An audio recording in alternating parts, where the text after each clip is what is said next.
Y si te dijera que puedes perdonar a alguien y aún así no volver a sentarte en su mesa nunca más. El perdón es una palabra muy bonita, hasta que alguien te la impone como una tarea con fecha de entrega. Hola, ¿cómo están? Bienvenidos a otro episodio de mi podcast, Lo que quiero que sepas. Yo soy Aura Bastida, psicóloga clínica y una apasionada de la divulgación en salud mental. Y este es el espacio donde hablamos de la vida real, de lo que sentimos, pero casi nunca decimos en voz alta. Gracias de verdad por estar acá, por darte este ratico, por acompañarme en un episodio más. El único requisito, como siempre les digo, es tener mente abierta y disposición para incomodarte y tal vez replantearte.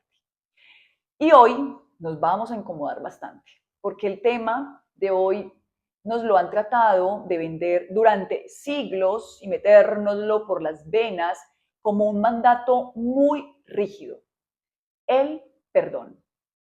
Hijita, lo que quiero que sepas es que perdonar no es un examen que apruebas o repruebas. A veces perdonar es seguir tu camino con límites bien puestos, físicos, emocionales, psicológicos. Otras veces es perdonarte a ti en silencio, sin que el otro se entere siquiera de que existió el proceso. Otras veces es simplemente decidir que lo que viviste ya no te define y ponerte a construir el presente que sí mereces.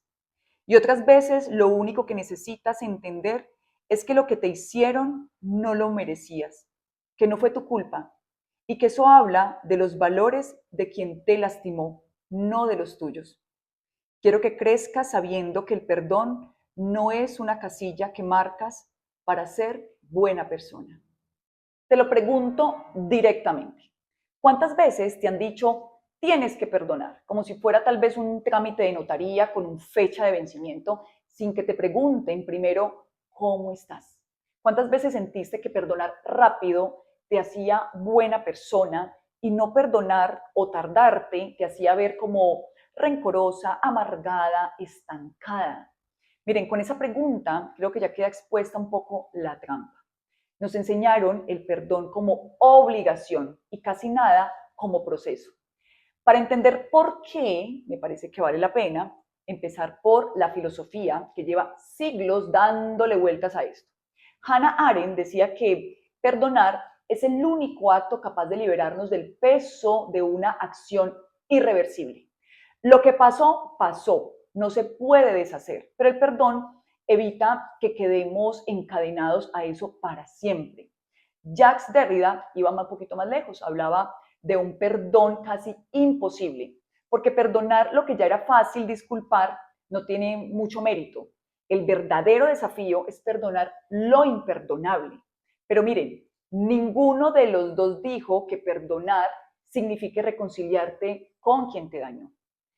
Oigan, filosóficamente, perdonar entonces es un acto que hace quien perdona para sí mismo, no un favor a domicilio para el otro. Y si de la filosofía vamos a lo religioso, también hay más matices de lo que nos contaron en catecismo. El cristianismo lo presentó casi como un mandato, 70 veces 7. Y ojo que yo sé que es un tema muy sensible, quiero tratarlo con mucho respeto, no quiero entrar en discusiones religiosas, no es una crítica a la creencia, me remito solamente a lo literalmente escrito. Entonces, con esto, muchas personas cargaron la culpa de no ser lo suficientemente buenas por no lograrlo. Pero incluso dentro de las tradiciones religiosas hay lecturas un poco más finas y, por ejemplo, en el judaísmo, la Teshuvah exige que quien ofende reconozca el daño y repare antes de que el perdón tenga un sentido pleno. No es ni automático ni tampoco gratis. Y en el budismo, el énfasis no está en el perdonar al otro, sino en soltar el apego al resentimiento, porque ese apego es el que te sigue quemando por dentro. Entonces, miren, tradiciones distintas, pero ninguna dice, finge que no pasó y sigue tu vida como si nada. Por más, miren, por más que las redes sociales lo vendan como un proceso de sanación express, resuelto tal vez en una publicación con una frase inspiradora y linda música de fondo, así no lo es. Y la psicología aterriza todo esto con nombre propio. Miren, Robert Enright, considerado el padre del estudio científico del perdón, propone un modelo de 4 fases. Primero, descubres el impacto real de lo que te hicieron. Después decides comprometerte con el proceso y luego viene el trabajo, el más largo, el que nadie quiere hacer, porque es que no queremos trabajar en nada. Queremos simplemente sentir y pasar al resultado, no queremos sentir. Y es mirar al otro con una comprensión más amplia, sin justificar lo que hizo. Y al final llega la fase de resultado, donde de verdad sueltas. Miren, con sobrevivientes de abuso severo, sus estudios muestran que quienes trabajan este proceso reducen significativamente ansiedad y depresión, comparados con quienes no lo hacen. Y mire, Fred Loskin de Stanford lo confirma desde otro ángulo. Perdonar reduce el estrés, ira y síntomas depresivos. Y no porque el otro se lo merezca, sino porque tú dejas de cargar ese peso.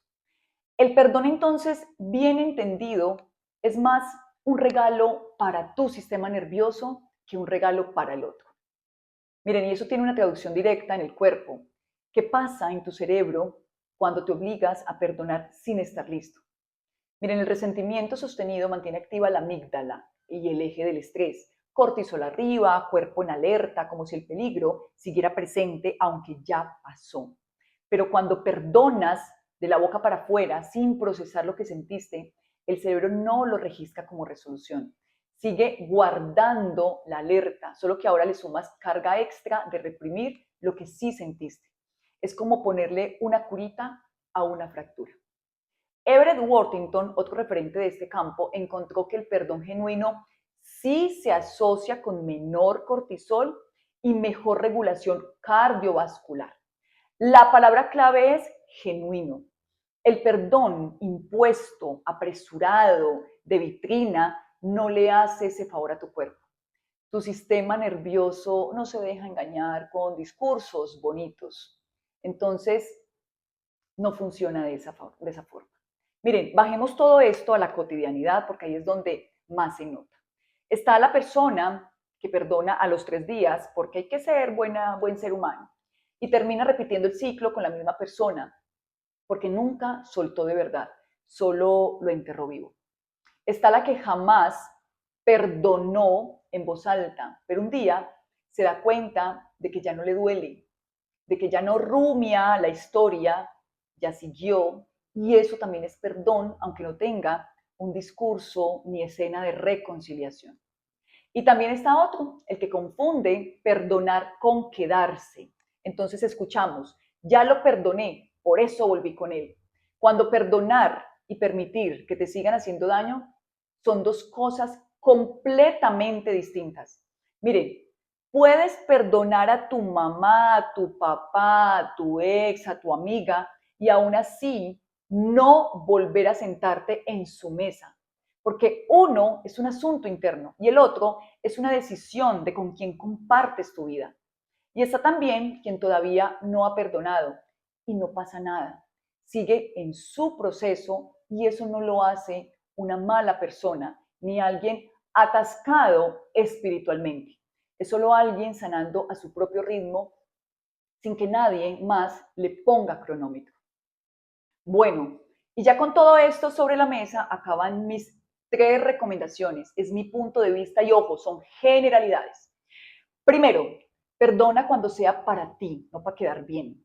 Si perdonas para que dejen de decirte, tienes que soltar eso ya, o para verte espiritual, evolucionada, sin rencor, no estás perdonando, estás actuando. El perdón real no tiene público, se nota, se siente, no necesitas anunciarlo para sentir que ya no pesa.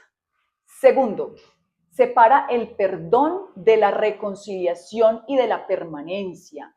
Puedes perdonar y aún así no permitir esa relación de nuevo en tu vida o mantenerla con límites clarísimos. Perdonar no es una llave que le devuelve la entrada a quien te dañó. Es liberarte a ti, no reinstalar al otro. Tercero, entiende que lo que te hicieron no fue tu culpa y que no perdonar todavía no te condena.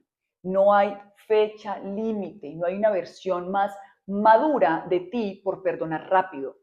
Hay procesos distintos, historias distintas y sobre todo daños distintos. Y está perfectamente bien decir, todavía no estoy ahí, siempre y cuando no te quedes viviendo instalada en esa rabia como si fuera un único lugar posible. Bueno, y finalmente lo que quiero que sepas es que el perdón no es una obligación moral, ni una casilla que marcas para ser buena persona, ni un favor que le debes a quien te lastimó. Es, en el mejor de los casos, un acto que haces por ti, cuando estés listo, si decides hacerlo, y a tu manera, en silencio o con límites, sin necesidad de reconciliarte con nadie. Y si decides no perdonar o decides que todavía no es el momento, eso también merece respeto, incluyendo el tuyo propio. Con esto cierro este episodio. Miren, muchas gracias por acompañarme. Y si esto te movió algo, si pensaste en alguien o en tu propia historia, cuéntamelo aquí. Aquí no juzgamos ni victimizamos. Dale like, califica con las 5 estrellitas en Spotify y suscríbete al canal de YouTube. Miren, todo esto ayuda muchísimo para que llegue a otras personas. Sígueme en Instagram y en TikTok como @Aura Salud Mental. Y sobre todo, compártelo. No sabes a quién le puede servir justo hoy. Nos escuchamos y nos vemos en un próximo episodio de mi podcast, Lo que quiero que sepas. Un abrazo y chao.